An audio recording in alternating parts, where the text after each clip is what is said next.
Assalamualaikum warahmatullahi wabarakatuh.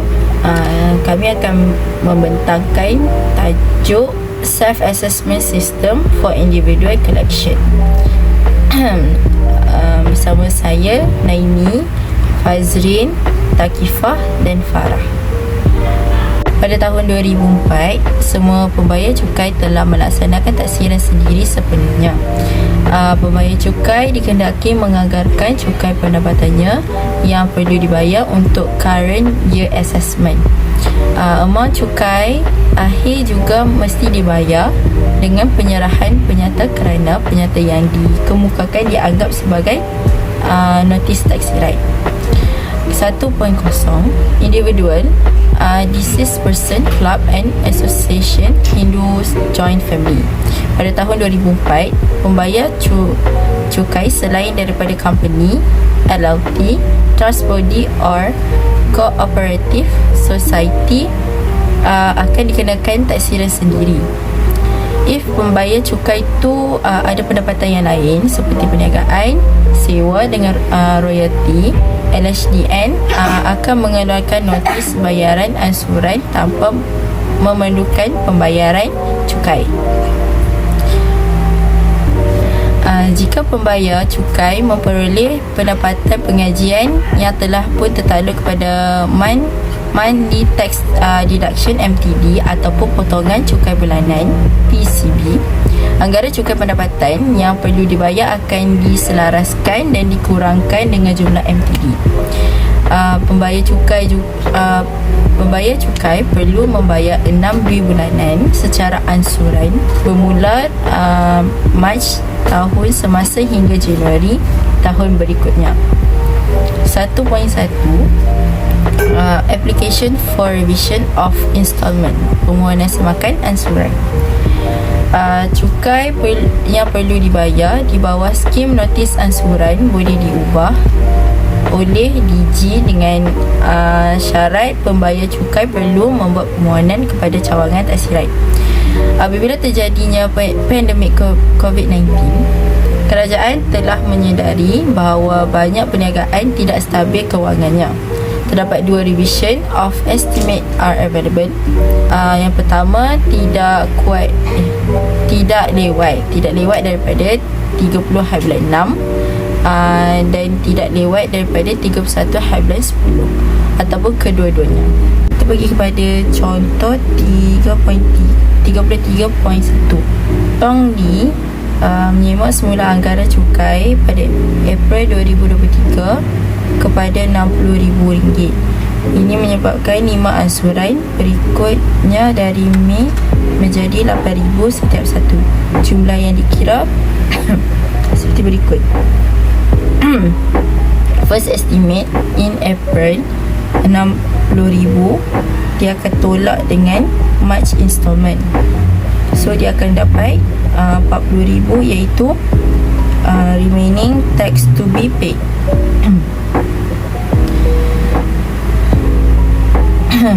Number of remaining installments 5.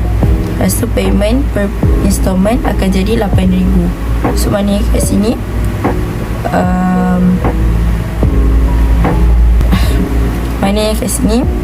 RM40,000 bahagi dengan 5, so dia akan dapat RM8,000.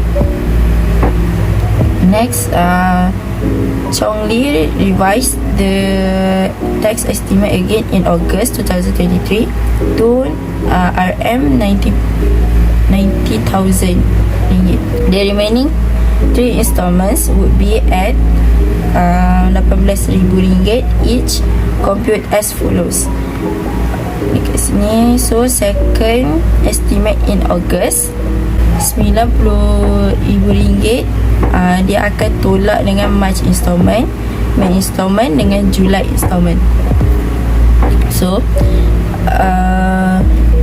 RM90,000, dia akan tolak dengan RM36,000. RM36,000 tu hasil tambah daripada March installment, Mei installment dengan Julai installment. So bila dah tolak, dia akan dapat RM54,000. So RM54,000 tu pula akan bahagi 3. Dia akan dapat payment per installment RM18,000. Next, 1.2 penalty for revision of installment, section 107B dalam kurungan 4. Apabila bayaran ansuran diubah, penalti automatik akan dikenakan jika liability cukai akhir melebihi jumlah bayaran ansuran lebih daripada 30%. Penalti akan dikenakan 10% pada perbezaan yang melebihi 30% daripada cukai yang perlu dibayar.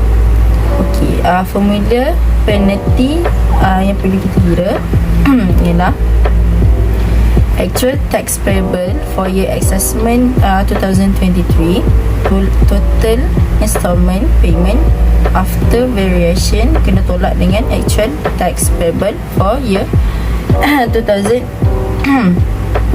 for year assessment 2023.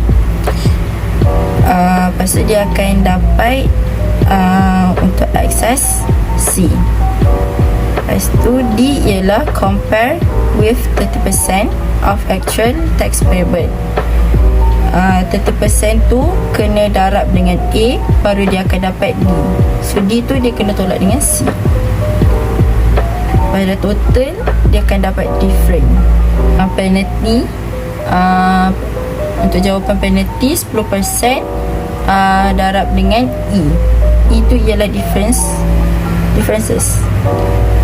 Pengenaan penalti 10% ke atas anggaran di bawah cukai dikira secara automatik tanpa sebarang pengeluaran notis. Untuk example 33.2, sambungan untuk example 33.1. So income tax payable ialah RM140. Maksud dia akan tolak dengan income tax paid on last revised estimate sum RM90,000 tu dia ambil daripada bulan estimate in August. Lepas tu total dia akan dapat RM50,000. Lepas tu RM50,000 tu dia akan tolak 30% margin of error. 30% tu kena darab dengan RM140,000, so dia akan dapat RM42,000. RM50,000 tu tolak dengan RM42,000, dia akan dapat RM8,000. So RM8,000 tu ialah differences. Penalti yang dikena 10% darab dengan RM8,000, so dia akan dapat RM800. So RM800 tu ialah penalti yang dia kena bayar. Next, 1.3 non-application of penalty section in section 107B dalam kurungan 4. Penalti pada margin 30% hanya akan dikenakan jika pembayar cukai menyemak semula skim ansuran menjelang 30 Jun. Ia tidak akan terpakai kepada kurang bayar jika tiada permohonan untuk semakan bayaran ansuran yang telah dibuat. Pembayar cukai tidak mempunyai kewajipan di bawah akta bagi memaklumkan pihak berkuasa untuk mengubah ke atas amount di bawah skim ansuran. Lebih baik bagi pembayar cukai untuk membayar perbezaan semasa mengemukakan penyataannya daripada mengubah notis pembayaran ansuran dan menghadapi risiko melebihi ambang 30%. 1.4 penalty for late payment. Bayaran ansuran hendaklah dibuat dalam tempoh 30 hari dari tarikh tamat tempoh seperti yang dinyatakan dalam notis CP500. Pembayaran lewat pada mana-mana ansuran akan dikenakan penalti otomatis sebanyak 10% daripada jumlah ansuran tertentu itu dalam seksyen 107B dalam kurungan 3. Notis penalti pembayaran lewat akan dikeluarkan selepas tarikh ansuran akhir. Contoh seperti example 33.3. Balik kepada contoh 33.1. Assuming the installment on 1/11/2023 of RM18,000 was paid on 11/2/2023. The penalty is computed as follows. Tax payable per installment RM18,000 tadi akan didarabkan sebanyak 10%. So 10% tu ialah penalty imposed on 1/12/2023. Bila dah darab, dia akan dapat RM1,800. So RM18,000 tu akan ditambahkan dengan RM1,800. So dia akan dapat RM19,800. As the due date is 11/11/2023, no penalty will be imposed if the installment is paid on or before 30/11. It should be noted that section 107B shall not prevent the collection of penalty by section 103. Next, 1.5 notification to collection branch. Apabila pembayar cukai sudah berada di bawah skim ansuran, adalah dinasihatkan untuk memaklumkan kepada cawangan pada akhir Februari jika dia tidak menerima CP500 itu. Okey, 2.0 tentang new application dicakap pembayar cukai yang tak terima CP500. CP500 ni adalah notis bayaran cukai. Okey, pembayar cukai yang tak terima notis bayaran cukai ni tapi dia nak bayar 6 by monthly installment. So dia boleh pergi dekat cawangan kutipan cukai masing-masing untuk apply skim ansuran wajib. Okey, seterusnya 3.0. 3.0 ni tentang monthly tax deduction ataupun kita panggil sebagai potongan cukai bulanan. Okey, MTD ni dia adalah satu cara yang kita guna untuk kutip cukai daripada pembayar cukai individu melalui potongan daripada pendapatan bulanan diorang. Okey, so MTD ni dia direka untuk atasi masalah aliran tunai untuk memenuhi jumlah cukai pendapatan yang diperlukan secara sekaligus. Untuk tolong atasi masalah aliran tunai yang penuhi jumlah cukai. Dia terangkan tentang calculation of MTD under taxable remuneration. Dia cakap setiap remuneration yang dibayar dalam tempoh sebulan macam yang dah ditetapkan dalam seksyen 13/1, dia akan tertakluk kepada PCB, termasuklah ganjaran yang diterima secara bulanan atau tetap. Contoh dia macam upah, gaji, iuran pengarah, gaji cuti ataupun kerja lebih masa. Yang kedua, ganjaran tambahan. Contoh ganjaran tambahan ni adalah tunggakan gaji iuran pengarah, komisen, pampasan bagi kehilangan pekerjaan dan sebagainya. Okey, ganjaran-ganjaran ni dia tak termasuk semua allowance yang dikecualikan cukai, perkusait dengan hadiah dan faedah dalam barangan. Sebab apa? Pengecualian cukai ni ada nilai yang terhad. So kalau amount yang lebih daripada jumlah yang terhad tu, dia akan dikenakan cukai dan dia akan masuk dalam pengiraan PCB tu. Okey, untuk 3.2.2 tentang potongan wajib. Okey, potongan wajib ni macam mana? Potongan wajib ni contohnya pekerja yang mencarum KWSP akan diambil kira dalam pengiraan PCB. Sebab apa? Sebab KWSP ni adalah sebahagian daripada pelepasan cukai. Contoh lain pelepasan cukai ni macam pelepasan peribadi, pelepasan pasangan, pelepasan orang kurang upaya dengan pasangan orang kurang upaya tu, ataupun pelepasan anak. So semua pelepasan ni akan masuk dalam pengiraan PCB tu. Okey, untuk 3.2.3 dia tentang potongan pilihan.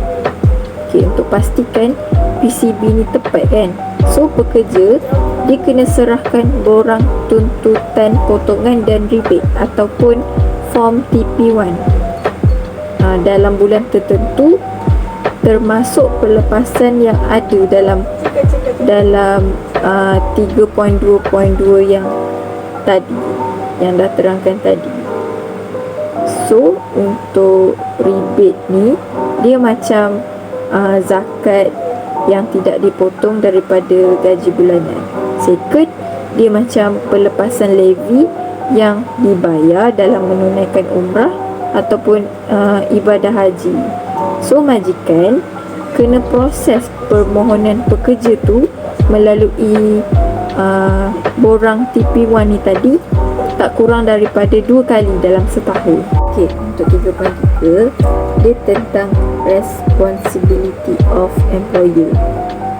So tanggungjawab potongan ni terletak pada majikan. Majikan ni dikehendaki untuk memotong PCB daripada pendapatan kasar bulanan pekerja dia dan kena kemukakan PCB melalui penyata PCB ataupun borang CP39 kepada LHDN tidak lewat daripada 15 hari bulan remuneration seterusnya. Okey, so majikan ni dia tak akan menerima sebarang maklumat daripada LHDN berhubung dengan arahan untuk PCB. So LHDN ni boleh melalui perintah potongan gaji ataupun CP38 untuk mengarahkan majikan membuat potongan tambahan. Potongan tambahan ni potongan selain PCB lah, daripada pendapatan kasar bulanan pekerja dia ke arah penyelesaian cukai tertunggak dalam year assessment yang sebelum-sebelumnya. Potongan melalui CP38 ni dia kena kemukakan dengan borang CP39 yang tadi, tapi kena nyatakan dalam ruang yang berasingan. Last kali 3.4 dia tentang submission. Okey, last kali 3.4 dia tentang submission and payment of MTD ataupun penyerahan dan pembayaran MTD. Okey, daripada 1 hari bulan 9 2019 yang lalu, LHDN ni dia dah tak terima penyata PCB dalam borang CP39 yang manual. So majikan ni dia kena guna salah satu portal yang ada dalam talian untuk serahkan data PCB tersebut. Okey, untuk portal yang pertama ialah e-data PCB. Okey, majikan kena gunakan sistem gaji dan memuat naik terus fail MTD yang dijana oleh sistem gaji tanpa pelarasan manual. Okay, yang kedua, majikan boleh guna ePCB. ePCB ni majikan kena daftar sebagai pengguna, lepas tu baru boleh laraskan data pekerja secara manual dalam pengiraan PCB. Dan semua data PCB tu akan dimasuk dan disimpan secara automatik untuk penyerahan seterusnya. Last sekali, majikan boleh guna ECP39. Okey. Kaedah ECP39 ni adalah kaedah baru yang diperkenalkan oleh LHDN sejak Julai 2019 untuk bantu majikan serahkan borang CP39 ni dalam talian. Tapi boleh guna untuk pengguna yang dah berdaftar dan penyerahan sekali je. Okay, 3.5 penalty. Penalty ni dia ada 4. First, manager gagal untuk hantar potongan cukai kepada LHDN yang sesuai kepada LHDN. Yang kedua, majikan gagal hantar PCB selewat-lewatnya 15 hari bulan pada bulan berikutnya. Ketiga, dia tak memotong dan tak menghantar amount yang tepat pada LHDN. Yang keempat, dia gagal memaklumkan kepada Directory General dalam tempoh 15 hari lepas saraan dihentikan dibayar. Okey, sekarang ni majikan ni dia boleh didakwa kalau dia disabit kesalahan melalui 4 perkara ke atas yang tadi. Dia boleh didakwa dan dia boleh didenda tidak kurang daripada 200 dan tidak lebih daripada RM20,000 serta penjara selama tempoh tidak melebihi 6 bulan atau kedua-duanya sekali. 3.6 tax refund.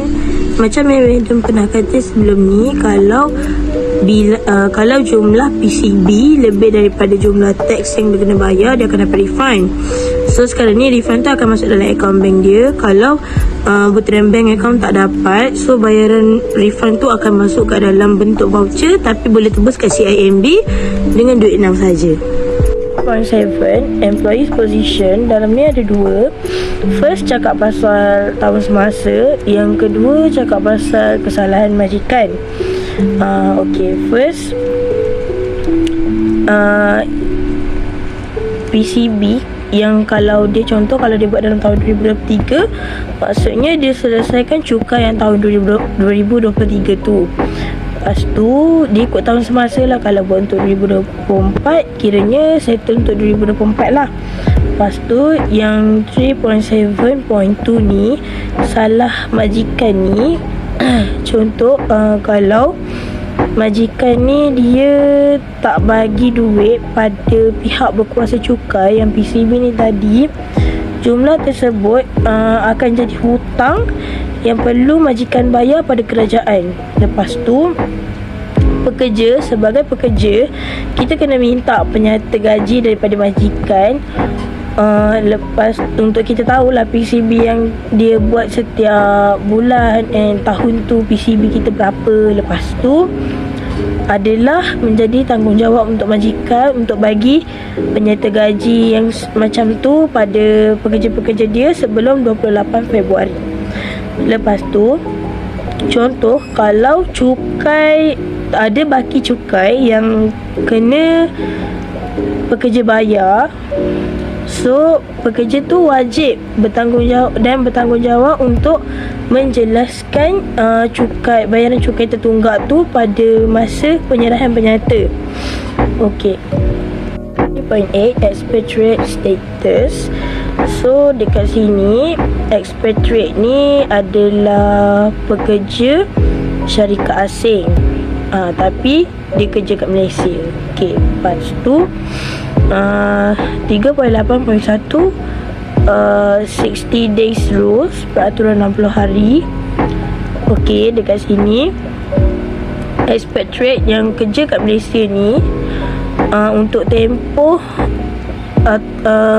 tidak melebihi 60 hari ataupun 60 hari dalam 1 tahun kalender, diorang ni tak tertakluk pada PCB lah atas pendapatan penggajian, sebab diorang ni dikecualikan. Okey, lepas tu untuk 3.8.2 expatriate syarikat asing kerja kat Malaysia ni, dia sebenarnya benda ni common, yang expatriate syarikat asing dipinjamkan ke Malaysia. Dia ni common, dia umum. Dia ni perkara yang biasa untuk diorang ni bagi khidmat teknikal pada local company. Lepas tu gaji diorang ni akan dibayar oleh syarikat asing di negara asal, dan syarikat tempatan local company kita ni kena bayar yuran teknikal pada company, foreign company, untuk perkhidmatan yang expatriate ni bagi. Lepas tu expatriate ni dikenakan cukai. Diorang ni taxable dekat Malaysia sebab diorang ada ataupun diorang menjalankan pekerjaan dekat dalam Malaysia ni. Walaupun local company bukan diorang punya manager, but still kena buat potongan dan atur balik untuk expatriate yang diambil kerja oleh syarikat asing. Lepas tu untuk diorang punya resident status ni kan jadual PCB berdasarkan kadar cukai pemastautin. Dia juga terpakai kepada yang non-resident ni. Ini akan sebabkan potongan cukai kita tak cukup untuk non-resident, untuk pekerja yang bukan non-resident. So majikan diorang boleh buat macam persepakatan ataupun diorang boleh lah sign kontrak apa dengan pekerja yang bukan resident tu untuk buat potongan dalam jumlah yang sepadan dengan gaji diorang. Tapi benda ni tak wajib pun. 9. Overlapping of MTD with section 107A 1B. Okey, dekat sini dia kata dengan pelaksanaan PCB ni, potongan cukai bulanan, cukai akan dihantar terus oleh majikan pada LHDN berhubung kepada cukai yang perlu dibayar oleh para pekerja dia lah. Lepas tu berhubung dengan cukai pegangan bawah section 107A-1-B Akta, LHDN bersedia untuk memberikan penepian cukai pegangan sebanyak 3% jika non-resident kontraktor ni boleh sahkan yang pekerja diorang dah dikenakan PCB. Untuk bahagian nombor 4, Emolument and Pension, Section 107, jika apa-apa pendapatan berkenaan gains or profit daripada penggajian atau berkenaan dengan apa-apa pencen, annuity atau bayaran berkala di bawah Section 4(E) yang perlu dibayar kepada individu, maka jika DG mengarahkan sedemikian orang yang menerima pendapatan itu perlu membuat deduction daripada pendapatan atas akaun cukai yang akan atau mungkin perlu dibayar oleh individu tersebut untuk mana-mana year assessment. Secara ringkasnya, melainkan jika DG mengarahkan deduction tersebut tidak akan digunakan untuk monumen dan pencen. Untuk penalti yang tak bayar teks, pembayaran cukai in-self assessment regime penyata cukai yang dikemukakan kepada LHDN disifatkan sebagai notis taksiran. Kaki tangan teks dari LHDN akan menjalankan teks audit untuk memastikan pulangan dikira mengikut undang-undang dan ketetapan umum. Sebarang pencanggahan dana cukai yang perlu dibayar akan recovered melalui pengeluaran Notice of Additional Assessment. Bila Notice of Additional Assessment Form JA disampaikan kepada taxpayer, teks tersebut haruslah dibayar within 30 hari selepas terima resip daripada Form JA, walaupun taxpayer membuat rayuan terhadap assessment tersebut. Sebagai contoh iaitu dalam buku page 623, Melissa Tan receive a form JA pada 1 Jun 2024 dengan harga 10,000 for the year assessment 2022 dengan dia punya business perfume. kalau tengok adjustment daripada LHDN, dia discovered that LHDN allowed 88,000 for advertisement expenses on her business. Dia appeal against the assessment on 8/6/2024. Although she had made appeal, she will be required to pay the additional tax shown in the Form JA on or before 30 June 2024 to avoid any penalty being imposed. Hasilnya dekat sini, walaupun dia telah membuat rayuan, dia akan juga dikehendaki membayar additional tax yang ditunjukkan dalam Form JA atau sebelum 30/6 untuk mengelakkan sebarang penalti dikenakan. 5.2 penalti bila teks tu masih belum bayar atau sebahagian masih belum bayar dalam tempoh 30 hari yang ditetapkan dari tarikh Notice of Assessment, penalti sebanyak 10% akan ditambahkan dalam cukai yang perlu dibayar di atas Seksyen 103 dalam kurungan 5. Buka kuasa 1 Januari 2020, additional tax yang dikenakan dengan penalti tambahan sebanyak 5% tidak lagi diguna pakai. Sebagai contoh untuk penalti, pakai contoh yang sama macam tadi, iaitu Melissa Tan di page yang sama 623. Melissa Tan tu dia bayar lambat, iaitu pada 1/7, sedangkan dia harus membayar pada 1/6. So the penalty on the late payment will be 10% of late penalty. So tax payable per Form JA dia of course lah 100,000. Lepas tu dengan penalti 10% akan jadi 10,000. So kalau kita total up everything, jadi 110,000 yang dikenakan, yang Melissa Tan tu harus membayar. 5.3 pengurangan penalti Seksyen 103 dalam kurungan 9 berdasarkan barangan dan alasan yang sah. LHDN mempunyai budi bicara untuk membayar penalti yang dikenakan sebahagian atau keseluruhannya. Untuk 5.4, permohonan penalti di bawah Seksyen 103 pada Seksyen 107B. Penalti di bawah Seksyen 103 Akta juga akan dikenakan sebagai tambahan kepada penalti di bawah skim ansuran Seksyen 107B. Ini ditegaskan semula dalam Dialog 1995 antara MIA, MIT, MACPA, MATA dengan pihak berkuasa cukai yang diadakan pada 25 Februari 1995. Sebagai contoh, di page 624, Cindy Law berada di bawah pembayaran ansuran due bulanan untuk year assessment 2023 berdasarkan Seksyen 107B. Dia perlu membayar amount cukai akhir sebanyak 20,000. Cukai pendapatan sebenar perlu dibayar jumlah cukai yang perlu dibayar di bawah bayaran ansuran pada 30/6/2024. Jika gagal, penaltinya akan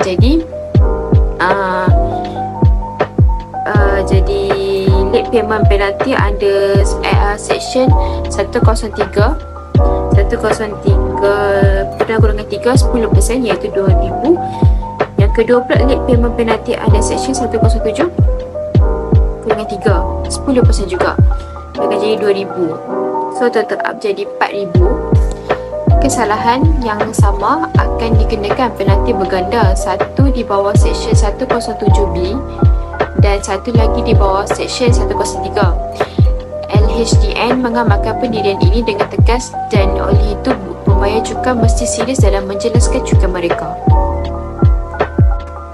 Ilustrasi penalti maksimum bagi pembayar cukai di bawah skim ansuran iaitu 107B. Pembayaran ansuran lewat tidak dijelaskan dalam tempoh 30 hari dikenakan 10%. Lepas tu 103 pula late payment of tax 30 days, pembayaran cukai lewat 30 hari akan dikenakan 10% juga. Lepas tu 107B, variasi ansuran yang melebihi ambang 30% akan dikenakan 10% juga. So akan tetap up semua jadi 30% kalau semuanya tak dibayar daripada masa yang telah ditetapkan. Seksyen 107B dalam kurungan 5 telah digubah secara khusus bahawa Seksyen 103 akan digunakan untuk situasi Seksyen 107B.